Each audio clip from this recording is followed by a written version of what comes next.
Masuklah Daniel ke gua singa. Ayat 19 ya Pak. Dan kita baca bersama-sama. Ayat 19 ya. Lalu pergilah raja ke istananya dan berpuasalah ia semalam-malaman itu. Ia tidak menyuruh datang penghibur-hiburnya dan ia tidak dapat tidur. Raja, ini orang kesayangan raja, tangan kanan raja. Disuruh masuk ke gua singa. Tak bisa dia tidur. Ayat selanjutnya Pak. Ayat 19. Pagi-pagi sekali setiap fajar menyingsing, bangunlah raja dan pergi dengan buru-buru ke gua singa. Ayat 20. Dan ketika ia sampai dengan gua itu, berserulah ia kepada Daniel dengan suara yang sayu. Berkatalah ia kepada Daniel, Daniel hamba Allah yang hidup. Ini hati-hati kita bermain-main dengan hamba Tuhan. Bukan hanya kepada pendeta, tidak, kepada siapapun, kepada kita semua yang hamba Tuhan. Tadi kita sudah sepakat, kita semua hamba Tuhan. Amin. Tidak boleh saling menyakiti, tidak boleh saling memfitnah, tidak boleh saling mengkhianati. Kalau itu terjadi dan dia diam serta berdoa, ini yang akan diterima. Daniel hamba Allah yang hidup, Allah yang telah kau sembah dengan tekun. Tekun Daniel menyembah Tuhan. Di tahun 2025, ayo kita bergumul. Coba satu kali dalam satu minggu kita tidak berhenti beribadah. Berarti 52 minggu ya. Engkau akan lihat bagaimana pertolongan Tuhan kalau kita setia.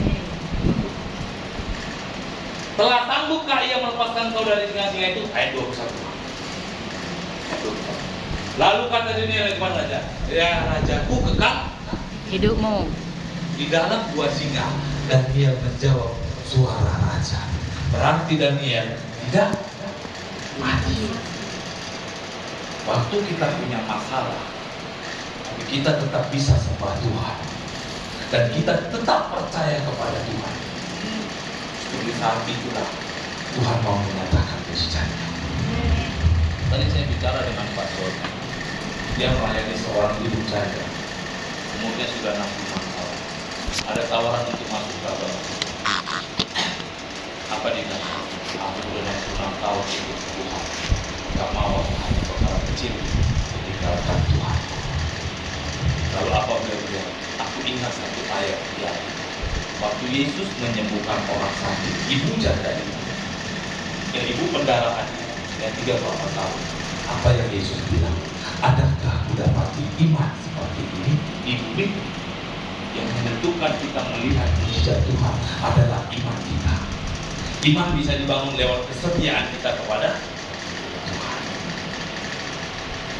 Kekalah hidup. Ayat 22.